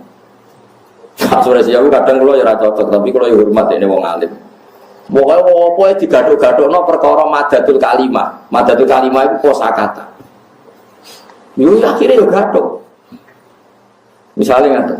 Tapi kadang butuh guyu, tapi kalau seneng. Seneng beliau, dia wong alim disebut Nabi.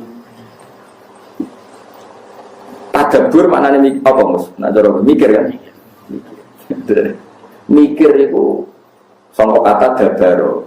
Tadbir maknanya mengatur. Tadabbur mikir.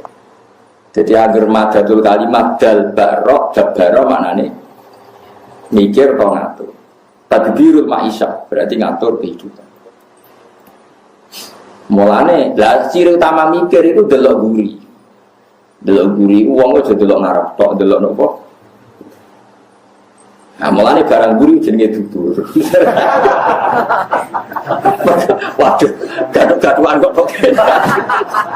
Iku mulai keberatan. Tapi udah ada wong alim, kula ge bangga Indonesia punya mufasir gak bagus. Tapi yo masuk akal. Wong aku lah termasuk tim tafsir, guys. Mesti guyu, anggar beliau rumusnya mesti guyu. Misalnya dia nafsiri waqfid jana hakalim ini usia begini ini bro. Waqadha rabbuka alla ta'budu terus waqfid lahuma jana hadzulli minar rahmati wa qur rabbirhamhuma kama rabbayani. Dia nafsiri yo gampang. Waqfid lahuma jana hadzulli. Itu janah itu sayap. Sayap itu untuk melindungi. Ibarat ayam kalau melindungi anaknya itu dilindungi dengan kedua sayap. Ya kamu dengan orang tua kayak seperti itu, melindungi dengan sayap. Pokoknya ini so gatok-gatok, pokoknya luwak. Dia luwak terus. Ada ulama yang spesial tafsir Isari kayak Hikam, itu spesial tafsir apa? Isari. Mau itu semua Quran dia menangkapnya dengan isyarat. Itu nggak ada lafadznya juga lebih canggih lagi. Sudah. Yaitu kalau Pak Quraisy profesor, yang arah Hikam itu sudah di atas profesor. Andai kan ada gelar. Malah itu lebih apa ya? Lebih jelimet lagi. Dan itu nggak bisa diilmoni. Nah, ya modelnya itu daftar wali sih. Pokoknya wali ya. Itu misalnya begini. Tapi itu nyata. Tak contohkan. Fawarab bisama iwal ardi innahu lahakum mitama annakum tantikun. Demi Tuhannya langit dan bumi, bahwa kepastian janji Allah itu hak. Demi langit dan bumi, demi Tuhannya langit dan bumi, bahwa janji Allah itu hak. Itu orang-orang yang tafsir Isari langsung bilang, ini pasti Allah sedang murka. Man dzalladzi akhdobal jalil hatta alja'ahu ilal yamin. Siapa yang bikin Allah murka sehingga Allah dipaksa sumpah? Misalnya saya punya utang kamu, terus dia nagih saya, Gus utang saya bayar. Oh iya sesuk ditagih lagi sampai 3 kali. Pasti saya atas nama emosi, wallahi besok saya bayar. Kalau kamu nggak dipercaya orang dan Anda tersinggung, pasti spontan sumpah, wallahi begini. Kalau Allah pakai redaksi sumpah di Quran, artinya Allah sedang tersinggung. Lah itu tafsir Isari, tahu. Mulanya kena ditanya angger ayat kok dimulai sumpah, mesti Allah duka. Mesti Allah duka. Ya mereka sumpah itu wis dalam kondisi emosi yang bersumpah berarti ono. Kowe iso pacaran baik-baik saja atau be anak baik-baik saja ujuk-ujuk sumpah. Tapi nek anak njaluk duit, Pak, njaluk duit sesuk. Tenane, Pak. Iya sesuk. Tenane biasanya jenengan bodoni. Wah, itu mulai sumpah. Nah, itu tafsir Isari, lebih jelimet lagi. Nah, itu orang-orang Isari tahu ada sekian kalimat yang nggak ada kaitannya dengan makna, tapi orang Isari tahu. Makanya orang-orang Isari tahu kapan kiamat. Mereka tahu kapan kiamat, kapan terjadi goro-goro, kapan akan terjadi niro. Ya persis. Kalau nu dibuyut, ini itu sebagai balok mancini bambu. Ini aku sakit ngitung falak, kapan daun itu jatuh. Gitu. Mengenai kalau ngalim ya orang pantas ya, buyut kulo ke soal ngalim. Buyut itu kan raiso. Jadi, iya na ilmu nih.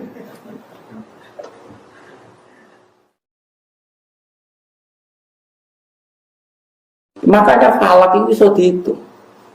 Rian wong ngitung falak itu orang astronomi orang teknologi ini, tapi sakit. Bahwa bumi itu begini, pola matahari begini, maka ini musim kemarau, ini wayah gerhana, lama gerhana sekian. Di sisi ini itu bisa karena itu tadi, mereka dengan isarinya itu bisa menangkap alam. Ya gue saya kira iso. Saya kira uang tafsir tekstual es gegeri rakaruan. Nah, nerjemah Quran itu kangelan saya. Oh, wonga mubalek mau nganggo terjemah iku semlentene ra karuan zaman akhir. Ya Allah, ya Allah. Riyen mboten wong alim sampai roh tafsir Isari. Dan saya alhamdulillah Indonesia itu sekata yang kata sangat. Mulai sing punya gelar sampai yang enggak punya gelar itu banyak sekali. Dia paham gitu terus tafsir Isari. Ada tafsir yang berdasar wakaf. Nah, itu kalau ada kitab kata dan saya termasuk mufassir yang setuju dengan teori tafsir itu pakai kotak-kotak itu wakaf. Wah itu kalau yang fanatik bisa solusi betul. Misalnya nggak kalau tonton enggak sesuai nama niati ngaji man. Biye di antara keunggulan Quran balago itu nilai sastranya nopo tinggi. Misalnya kalau tonton tentang Yasin, misalnya sing gampang Yasin.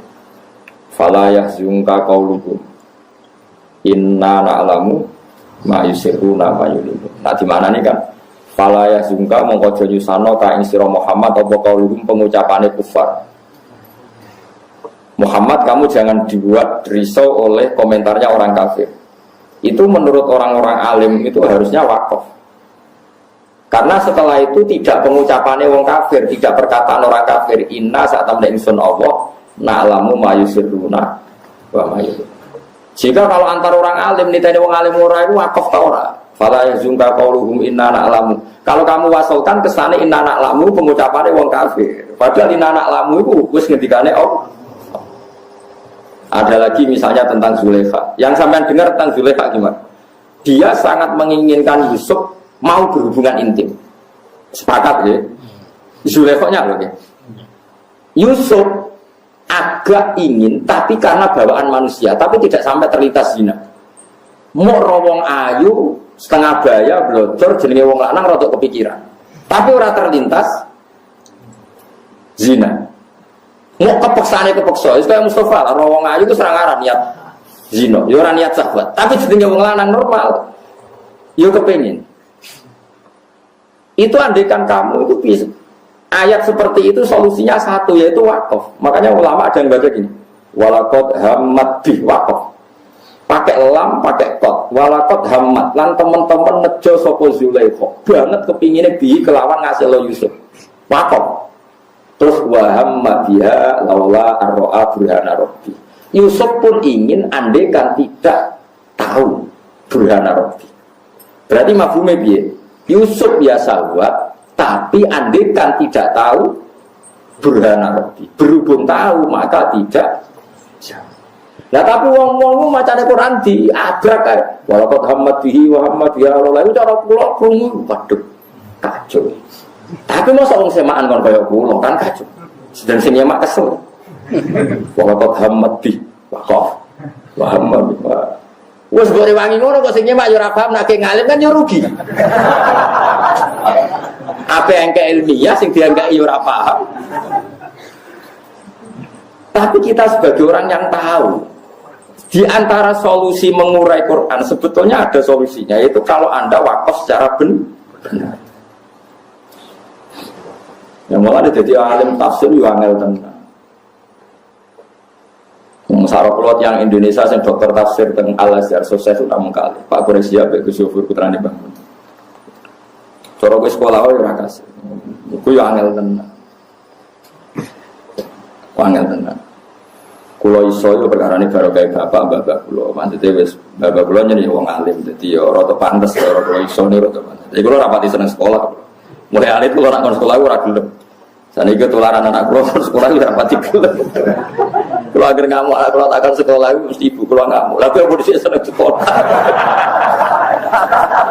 Wah, ora. Jadi anak kulo wis ya udah pinter tapi nak sekolah itu rapat itu semua. Menengahnya belum nak terus. Wah repot. Tapi coba rasanya sekolah terus gak pinter, itu keliru, parah namanya.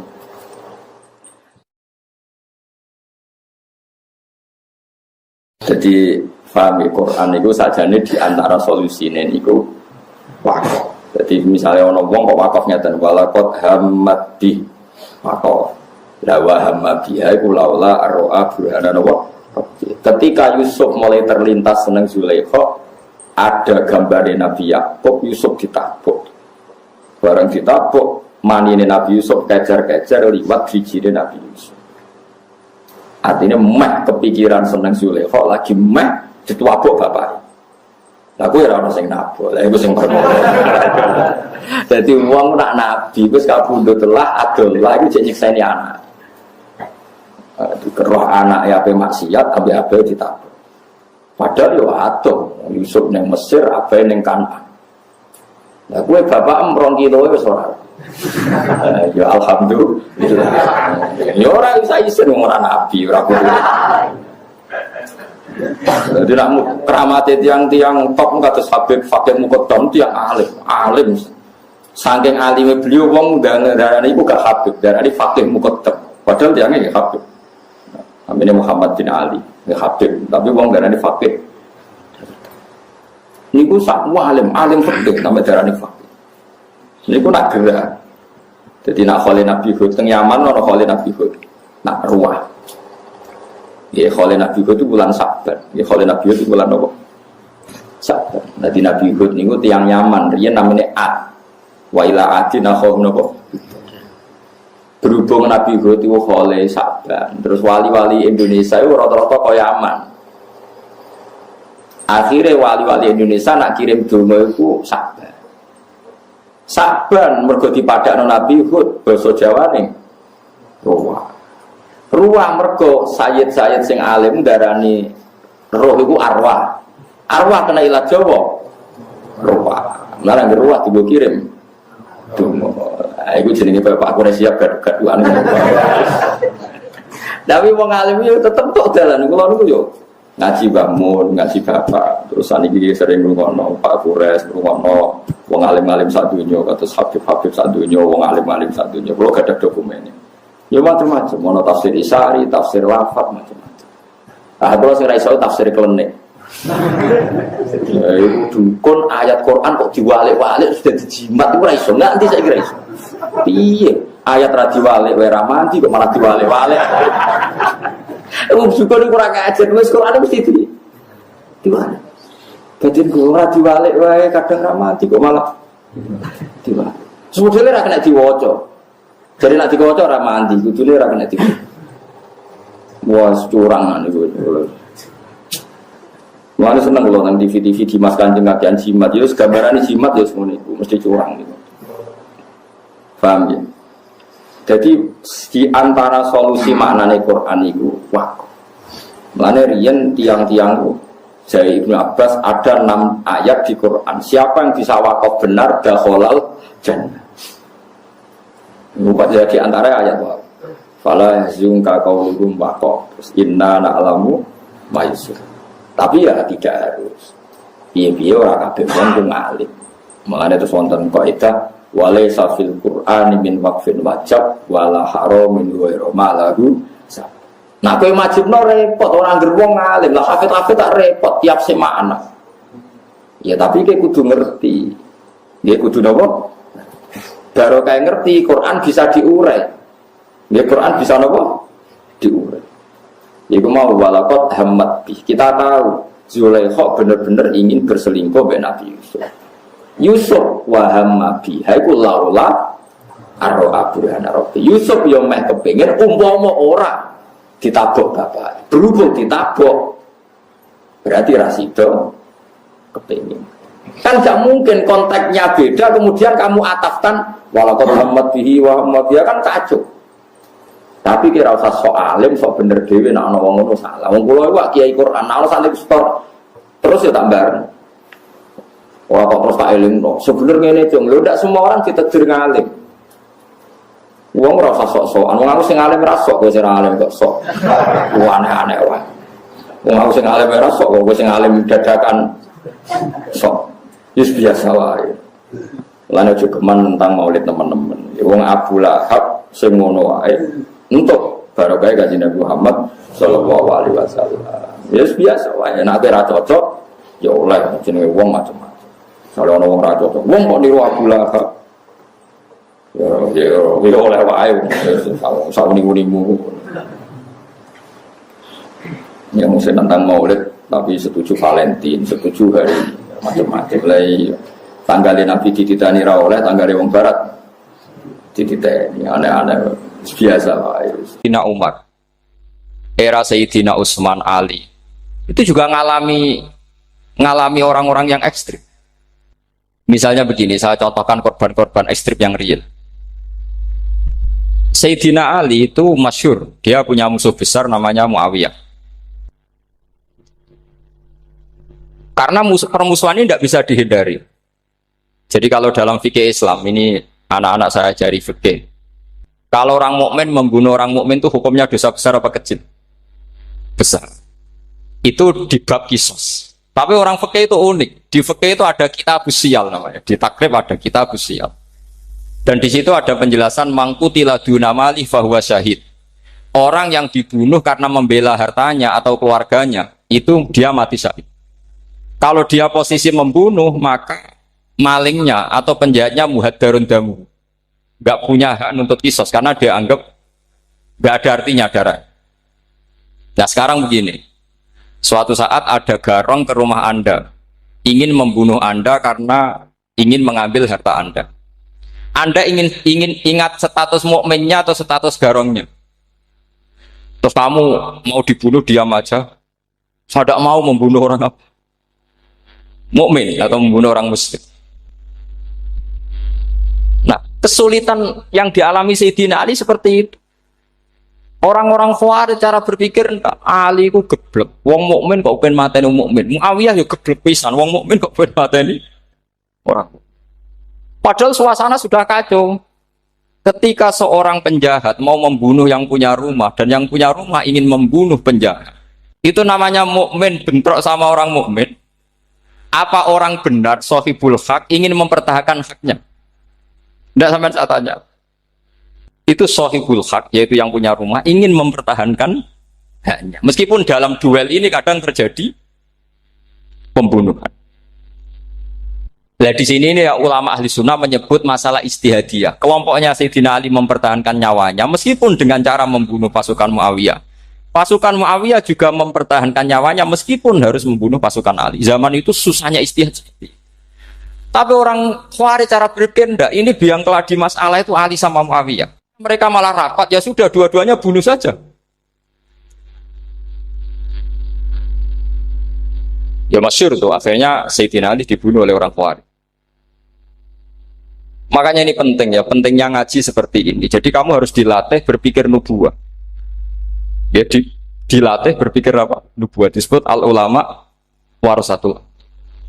Meskipun dengan cara yang ekstrim, tapi pikirannya saja, jangan perilakunya. Saya punya contoh sekian kasus, sekian tragedi. Misalnya begini. Saya itu dulu punya teman, dia soleh, bisa baca Fathul Mu'in. Dia itu janggal, bilang sama saya, Gus, tidak biasanya Rasulullah itu agak-agak nyindir orang fakir. Ini kok ada hadis kadal fakru ayakuna kufur, bahwa kefakiran itu mendekati apa? Kekufuran. Dia itu aneh sekali. Biasanya tidak biasanya Rasulullah kritik seperti itu. Walhasil ini singkat cerita, anak ini ngalami satu trauma. Dia itu miskin. Gara-gara miskin gitu jadi buruhnya orang non muslim. Dan sering disuruh nganter majikannya itu ke tempat-tempat lokalisasi. Dia mulai mikir, ini gara-gara fakir saya harus nganter orang ke lokalisasi. Mulai ingat dia, sedekah Rasulullah ini gara-gara fakir saya jadi pengantar orang ke lokalisasi. Suatu saat majikannya itu benar-benar bangkrut, malah tidak disuruh nganter. Pokoknya carikan yang cantik bawa sini, pusing. Nah, dia akhirnya walhasil lari terus keluar, terus dia cerita betapa ekstrimnya fakir sehingga gara-gara fakir saya harus jadi penolong orang yang mau apa mak. Anda boleh berpikir ekstrim, tapi ekstrim dalam melawan kemungkaran itu tadi. Saya nggak boleh jadi fakir, tapi takutnya fakir yang nanti jadi alat kemak. Imam Ghazali juga punya contoh seperti itu. Imam Ghazali pernah marah besar ketika tren di Baghdad itu orang belajar fikih semua. Hatta la yakuna thamma tabibun illa min ahli dhimmah, kata beliau. Sampai di Baghdad itu tidak ada dokter kecuali orang kafir dhimmah. Akhirnya kalau ada ulama sakit, saya masih ingat pas kecil, kalau ada ulama sakit itu tidak boleh dibawa ke rumah sakit. Takutnya ketemu dokter muslim, non muslim malah disuntik langsung apa? Mati. Akhirnya ulama saat itu berfatwa, orang Islam harus ada yang jadi dokter. Banyaklah gus-gus yang sekolah ke dokter. Yang masyhur ya seperti Sahal itu, Sahal bin Abdul Fattah. Itu dulu putranya Ki Fattah yang menolong Pak Mahfud saat sembunyi. Saking idolakannya Basal, anaknya dinamakan Sahal, tapi dia jadi dokter spesialis bedah. Begitu seterusnya urusan negara. Dulu itu orang jabat itu tidak boleh, karena jabat itu dekat dengan syubhat, dekat dengan haram. Tapi gara-gara pejabatnya non muslim, kalau bikin aturan ya ala non muslim. Ulama akhirnya sadar, andikan kita yang jabat pasti tidak seperti itu. Bisa bikin perda ini, bisa bikin pelaturan begini yang menguntungkan Islam. Nah, jadilah banyak pejabat yang sekarang muslim. Tempat-tempat maksiat di obrak-abrik sama Satpol PP macam-macam. Kita untung. Tapi kalau orang-orang Khawarij pikirannya pokoknya pejabat itu dekat dengan haram, dekat dengan syubhat. Padahal dengan kita jabat bisa bikin perda atau apa yang menguntungkan nopo Islam. Kemudian menjadi masalah baru secara fikih. Ini adik-adik dengerin biar kulino senam fikih. Kalau caleg soleh, misalnya Mas Nadif nyalek ini tadi tak guyoni, mau jadi bupati ndak kalau ya mau saya dukung. Jadi misalnya gini ya, Zaid sama Bakar, misalnya Bakar itu orang soleh, mau jadi calon lurah. Dia tahu kalau dia lurahnya kampung lebih baik. Kalau yang jadi ini Zaid, itu kampung itu rusak karena dia suka dugem, suka macam-macam. Kemudian Zaid ini pasti jadi karena beli suara. Misalnya per kepala itu dibeli 50.000. Bakar ini kalau nggak beli suara kalah. Padahal dengan kalahnya Bakar artinya kemenangan kemungkaran. Itu zaman era Fathul Mu'in, muridnya Ibnu Hajar Al-Hitami. Ibnu Hajar muridnya Abu Zakaria Al-Ansori itu fatwa. Yang soleh ini wajib beli suara, bukan boleh, wajib beli suara. Tapi ini namanya tidak nyuap, perlu dicatat. Ini namanya tidak nyuap. Jadi tidak bisa kamu kaitkan misalnya ar-rosi wal murtasi finnar. Yang nyuap maupun yang menerima suap adalah sama-sama di neraka. Tidak bisa seperti itu. Karena logikanya dibalik. Sekarang Bakar ini beli suara itu untuk membeli kebenaran, untuk mengawal kebenaran. Zaid beli suara untuk menopang kebatilan. Berarti namanya Bakar ini penyuap atau pembeli kebenaran? Pembeli kebenaran. Harus dibedakan. Nah, ini pentingnya ulama. Memang nyatanya seperti itu. Yang dikatakan nyuap, riswah itu adalah membayar uang li'ib tolil hakti untuk membatalkan kebenaran atau membenarkan kebatilan, itu namanya nyuap. Tapi kalau mengeluarkan uang untuk menghakkan barang hak dan membatalkan barang batil, itu namanya uang berjuang. Nah ini pentingnya mikir. Jadi ulama itu mulai dulu sudah kreatif. Nah sekarang sudah banyak orang-orang khusyuk yang biasa di masjid khusyuk. Kalau ditanya zaman akhir rusak kabeh, wong soleh-soleh wis nyuap. Kalau orang soleh ini tidak nyuap ya tidak jadi. Kalau nggak jadi mereka nggak ada yang jadi DPR, nggak ada partai Islam, habis malah Indonesia.